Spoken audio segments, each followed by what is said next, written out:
Well, hello. How is everyone out there? Mr. Gans, are you there? Am I there? Are we here? Hello. Oh, there you are. Oh, there. had a little bit of a lag there. Yeah, no, I was muted, and now I'm not muted. Aha, the old unmute yourself deal. Well, yeah, here we are. And this is, if you're going to bring cute cats in here, you've got an unfair advantage of me, sir. Well, here's the deal. This is the first show of. I knew this was going to be funky, but it always has been. This is part of the process of getting it just exactly perfect. And it is the first night of Dead and Company tour from Raleigh, North Carolina. And we're going to be doing this halftime show called Dead Air with Lambert and Gans. Informed sources tell me I'm Lambert. So that must be David Gans over there. It is. We usually get together on Sunday afternoons on SiriusXM satellite radio, but we're doing this now as well.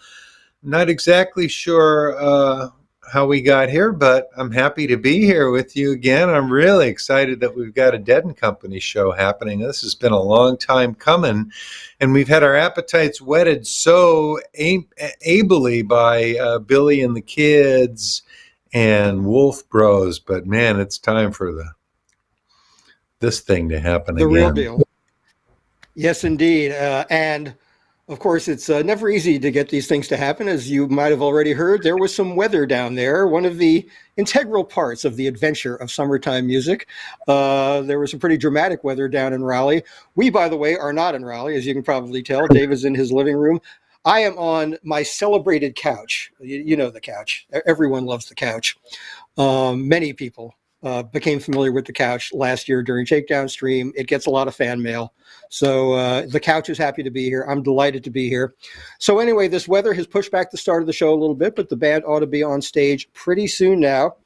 And then we will be back at halftime. We are told it will be an abbreviated halftime tonight because the band wants to take a really short break so they can play a really full second set and not worry about curfews and things like that.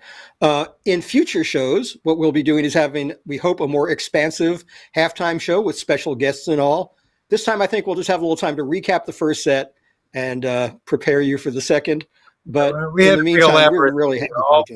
All planned, and it's not going to happen tonight because of the dang weather. But hey, the tour is happening. The tour is off and running. So we're going to be doing this for the entire tour, and by the 3 or 4 shows in, we might even know what we're doing.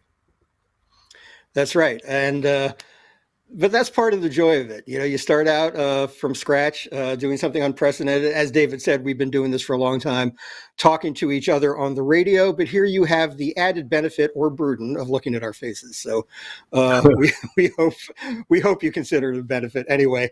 But we are told the band is minutes away from actually walking onto stage, so we have a pretty easy job tonight.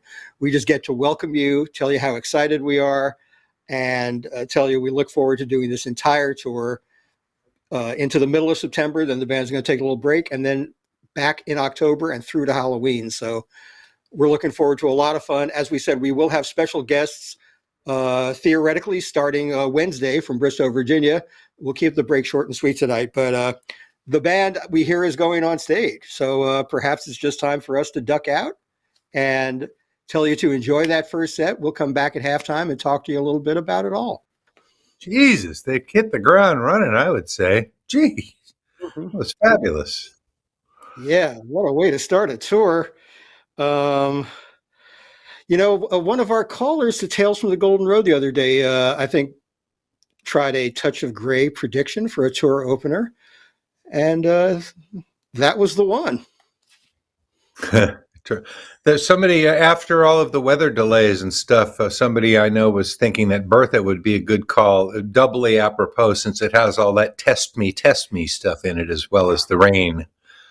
But hey, yeah, we got a lovely Touch of Grey into a kick-ass and extended Shakedown Street with some really fun business at the end. That was nice to hear. Yeah, of course, Touch of Grey is very apt because "We Will Get By" has been kind of an article of faith for a lot of us over the past year and a half. So well chosen, boys. And then an old reliable Deal, which John Mayer just sings and plays the hell out of. A great Tennessee Jed. Brown-Eyed Women, and man, when Jeff and John get to trade in choruses, that's when I am in the happiest of places. I'll tell you. That was a pretty fine set in every way, I got to say. And then, of course, they wrapped it up with New Speedway Boogie. Yes, indeed. And this is our first halftime show, although it's going to be a truncated one.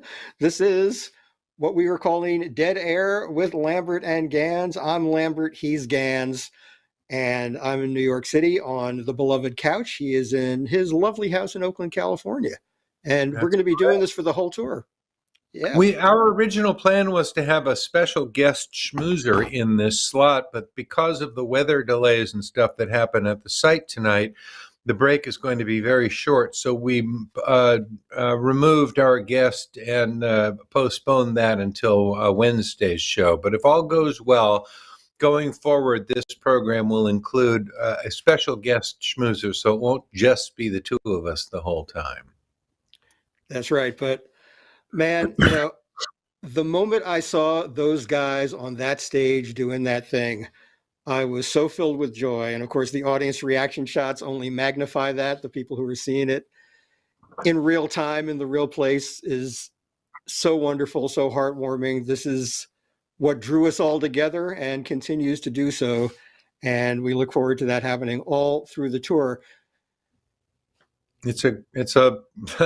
I'm glad, there's so much uncertainty in our business right now and so much uncertainty in this country and in this culture.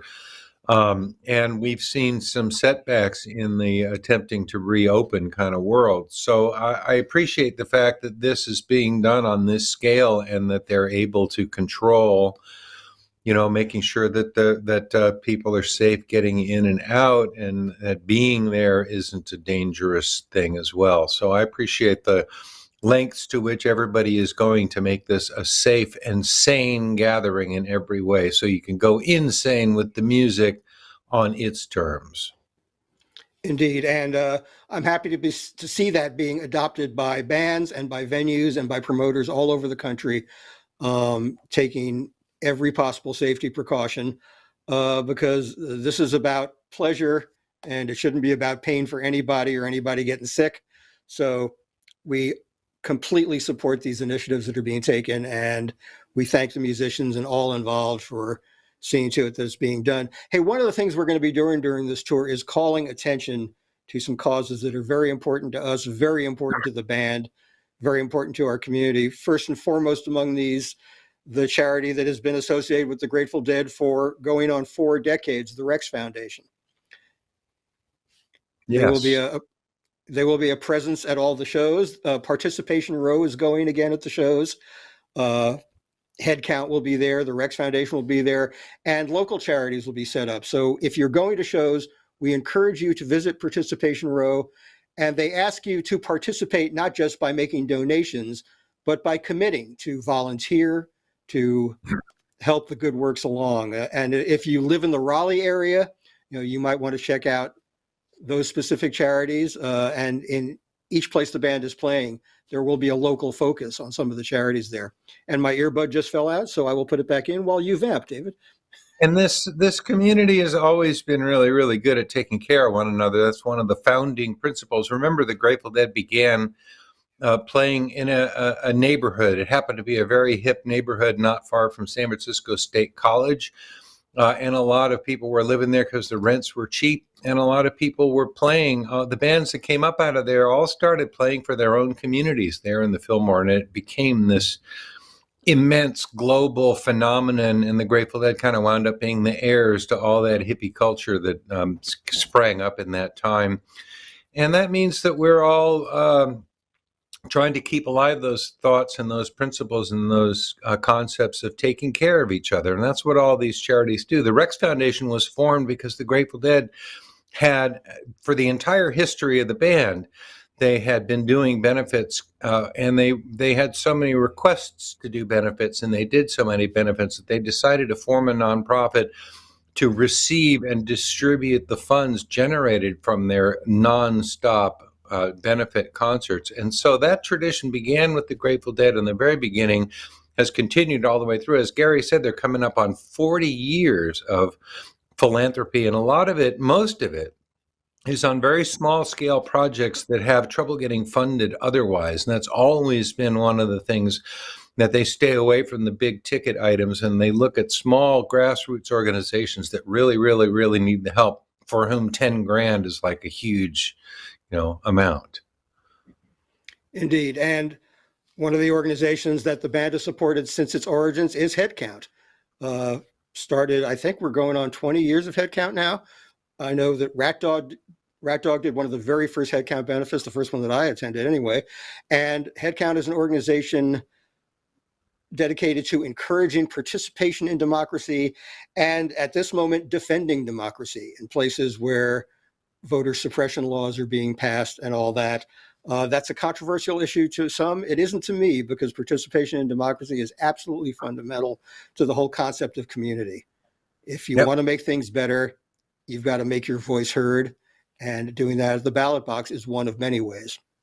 I am a proud boomer, and I got to vote in 1972 because they changed the law to allow 18 and over people to vote. So I was 19 on election day in 1972, and I have never missed an election since. Every election at every level matters. School boards, special districts that you're a part of, all of those things, because a lot of times ideologically driven people infiltrate those things, and they take these sort of seemingly inconsequential roles and start making changes and stuff. So I've often said, when people say, I don't want to be on a jury, because jury duty is such a pain in the neck, I always say to people, well, how would you feel if all the people like you had opted out when you were on trial?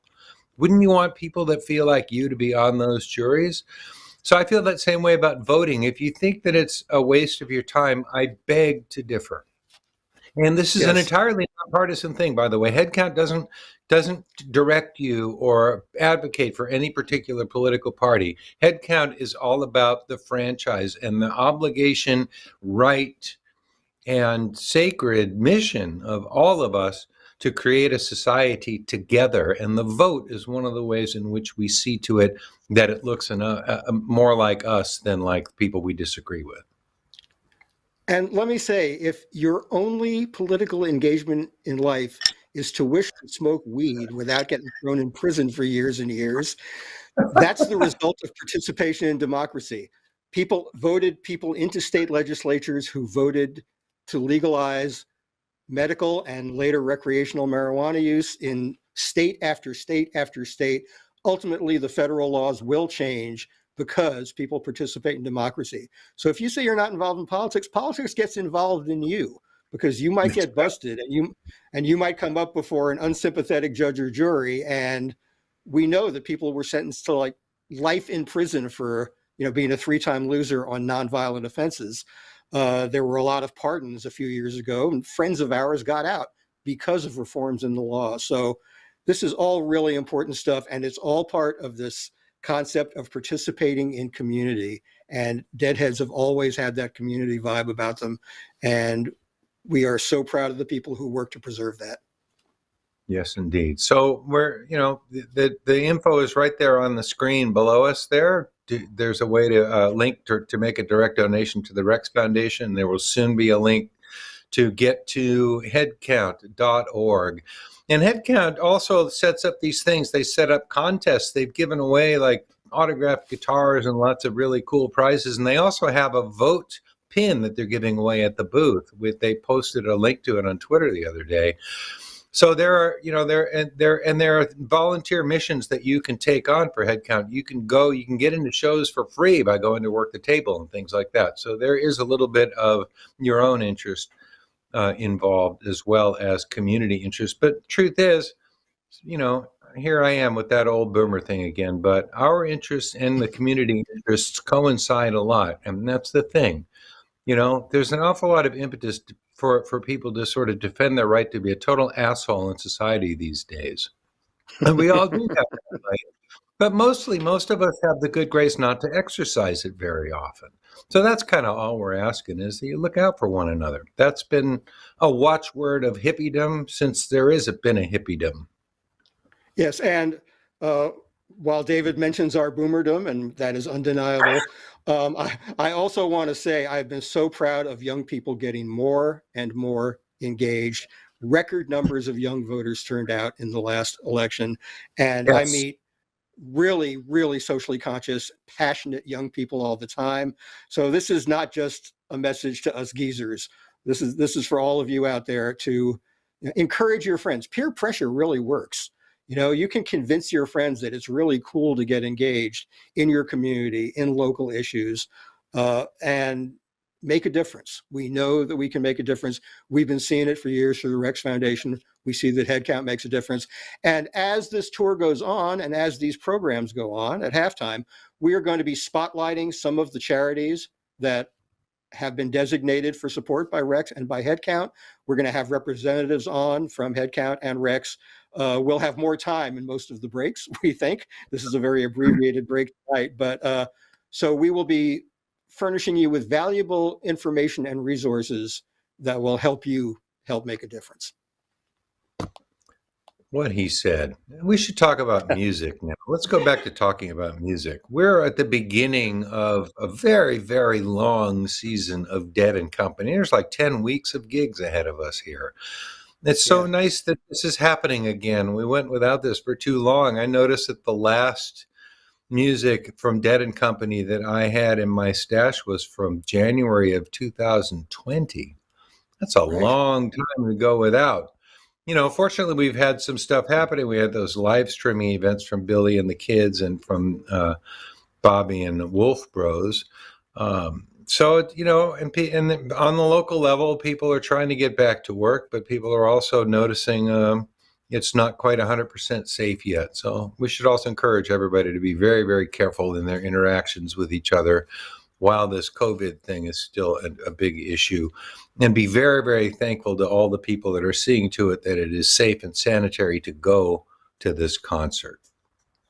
Yeah, it takes an incredible amount of hard work, an incredible amount of coordination and cooperation with the communities the band is coming into. So we really hope that, everyone shows that appreciation, shows respect for the music, shows respect for the venues and all that. Treat each other really kindly when you're together. And that's like Mickey's final message at Fare Thee Well, just be kind. Can't beat that. Hey, freaking men. Go ahead. We're awaiting word for when the band is walking back to the stage. So far, we have a little more leeway than we expected. So we have to come up with things to say. But that's okay. That's our job. We are really happy to be here. As David said, fundamentally, it's about the music. And that was as strong an opening set of a tour as I can recall hearing in a while, especially after the opportunity to accumulate so many cobwebs that these musicians have had since January of 20. They really, I know they did some rehearsing a few weeks ago at TRI, and they seem very ready, very raring to go. And I'm wondering if maybe the remarkable circumstances of this tour might really make the focus so totally on the music. Touring can be a very distracting endeavor. You go backstage at the break and there's a million people who want to schmooze, and musicians will often do meet and greets with some of the charities. In fact, all of that has been kind of wiped out by this. So it makes for a very almost monastic atmosphere before the show and backstage during the breaks. So it is all about the music for these guys. They are there to do the job, and the job is to play music as good as what we just heard. Yes, indeed. And so far they're off to a great start. I'm looking forward to seeing what comes next. Yeah. We get set lists, so we actually know what comes next, which takes a little of the fun out of it. Man, I wasn't even going to tell that we knew that. I want sorry to be surprised. Yeah, it's kind of a logistical necessity in this medium for us to know when the set's going to end and all that. And I've already heard some good guesses as to what's going to start the second set. What is going to start the second set is not what I expected, but I'm really happy with it. That's all I'm going to say about that. But I think this band's going to be making some really cool creative choices during this tour. That's the way I'm kind of feeling that. That's all I can say. Yeah, it seems like everybody's in the ready to get back to it. We have no idea when they're coming back to when they're taking us off, do we? We don't really. It's been a longer break than we originally expected, but that's okay. Oh man, how's life at home, David? What caused that? You just went out of focus. That's only on that's the feed we're seeing. That's not the feed the public's seeing. We have a lower res thing going on. No, you just went out of focus on the screen. Yeah, that's but that is this lower res feed that we are getting as a technological necessity. On that, but it's lower res than it was a minute ago. Anyway, it's even lower res is what I'm telling you. Anyway, we're just bullshitting to fill up the space right now because we're awaiting a signal for when the band is going to be coming back. And this is the first time we're doing this here. And we're usually in the life that Gary and I have together on the air, we can usually go to a phone call right now, but we didn't line up any phone calls for this. So we're really just having to fill the space and try and see how clever we can become. This will get better over the course of this, I promise. Yeah, and I've done most of my live remotes from the shows. So this is a little bit of a challenge in that area because we are looking at our texts. We are, I've got one eye on the TV set, but the TV set is like, I think about a minute and a half behind what we're doing right now. Very just got where we're like walking to the stage. Okay, well, that's kind of a relief because we were ill prepared. But this is going to get better and better. It'll be like a Swiss watch, as Bob Weir likes to say. But in the meantime, we are just waiting for the word that we can get out of here and the band can get back to what you want to see the most. In the meantime, once again, if you're just tuning in, you can buy the pay-per-views at nugs.net, and you can watch set one on demand if you missed it. That's right, because this is partly going out as a free sample of the tour, right? People will see the first song and our thing. It's part of this is to get people interested in signing up to subscribe to the thing. So you can buy show by show, I think, and you can buy the entire tour at nugs.net. So we should remind people that if you're enjoying this as part of the free feed, a paid stream and subscription is available at nugs.net. All right. And we highly recommend it. These shows are so beautifully shot and transmitted. I think back to the days, and we've had opportunities to see old Grateful Dead shows, which were essentially put on video just so the people in the venue could see the feed to the video screens. And the early days of it were very primitive. Like just 3 cameras, low light, because it wasn't being lit as a TV show, it was being lit as a concert. Now the cameras are much better at capturing low light. The camera work is beautiful. The sound quality is fantastic. So I definitely recommend. Yes. It's also available in 4K now. So for people with the high-end video systems, they are now transmitting in 4K. They just keep adding Ks and Gs and everything to our life, and it makes everything brighter and clearer. Anyway, we can get out of here pretty soon, we're told. The band is walking back toward the stage, ambling back toward the stage just to spite us. But we are looking forward to the second set as much as you are. And we're going to be back every night of the tour. I guess we'll start off by recapping the second set. Before we go on Wednesday, we can sort of do a little daisy chain of stuff. In the meantime, we are learning how to do this as we go along. It's new to us, but anyway, we are happy to be here. Thank you. Thanks a lot. We'll see you from Virginia on Wednesday. Enjoy the second set.